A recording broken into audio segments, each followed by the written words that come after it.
মানুষকে যদি আল্লাহ এরকম একটা ক্যাপাসিটি দিত যে আমি যা চাবো তাই পাবো, আপনি দেখেন 1 সপ্তাহ 15 দিন পরে আপনি ডিপ্রেশনে চলে যাবেন। মানুষ বেঁচে থাকে কেন? মানুষ বেঁচে থাকে একটা বড় রকমের উদ্দেশ্যকে সামনে রেখে। মুহাম্মদ সাল্লাল্লাহু আলাইহি ওয়াসাল্লামের জীবনটা যদি আপনি দেখবেন ওনার উদ্দেশ্য ছিল আল্লাহ ওনাকে যে দায়িত্বটা দিয়েছে সেই দায়িত্বটা পূরণ করা। এইটাতেই কিন্তু বোঝা যায় যে মানুষকে আল্লাহ পাঠাইছে তার একটা কাজের উপরে, যার যেটা লক্ষ্য সেইটাকে টার্গেট করে যত বেশি কাজের মধ্যে থাকবে সে তত বেশি দিন দীর্ঘজীবী হবে। এই জন্য আমি বলি যে সন্তানকে মানুষ করতে চাইলে সবকিছু তো দিয়ে দিবেন না। সবসময় খেয়াল রাখবেন যে অলস মস্তিষ্ক শয়তানের কারখানা কিভাবে হয়। তার মানে ব্রেইন আছে কিন্তু তার কোনো অ্যাক্টিভ কাজ নাই। ওই যে সোনার চামচ মুখে নিয়ে যারা হয় তারা কিন্তু খুব বেশি মনে হয় না যে খুব ভালো একটা জায়গায় যেতে পারে। মানে যারা বর্তমানে ভালো পর্যায়ে এসেছেন তারা কিন্তু খুব একটা এরকম দুঃখ দুর্দশা এরকম একটা কষ্টের জীবন পাড়ি দিয়েই কিন্তু তারপরে এরকম একটা পজিশনে আসতে হয়। আপনাদের কি মত?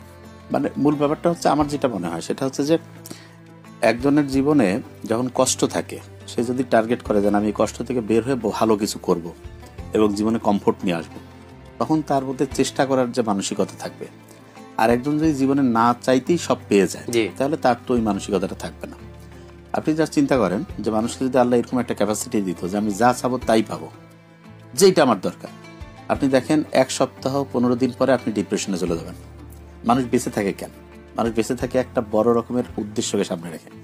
প্রত্যেকের ভিতরে কিন্তু একটা উদ্দেশ্য আছে, এক একজনের এক এক লেভেলের উদ্দেশ্যটা থাকে দেখে মানুষ ওইটাকে টার্গেট করে চেষ্টা করে এবং উদ্দেশ্য যখন সফল হয় তখন কিছুটা ভালো লাগে, কিন্তু তার চেয়ে ভালো লাগাটা এই যে আমি একটা উদ্দেশ্যকে সামনে রেখে যে পরিশ্রমটা করতেছি এইটার মধ্যে কিন্তু একটা শ্রেষ্ঠত্ব। মুহাম্মদ সাল্লাল্লাহু আলাইহি ওয়াসাল্লামের জীবনটা যদি আপনি দেখবেন ওনার উদ্দেশ্য ছিল আল্লাহ ওনাকে যে দায়িত্বটা দিয়েছে সেই দায়িত্বটা পূরণ করা।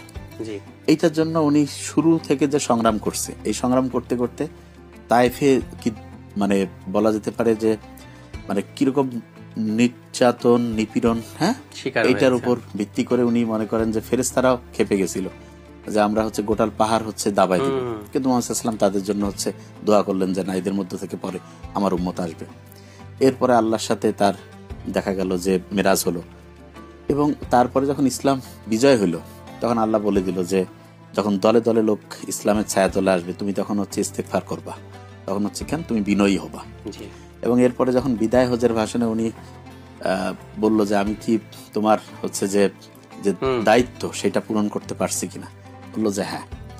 এইটাতেই কিন্তু বোঝা যায় যে মানুষকে আল্লাহ পাঠাইছে তার একটা কাজের উপরে।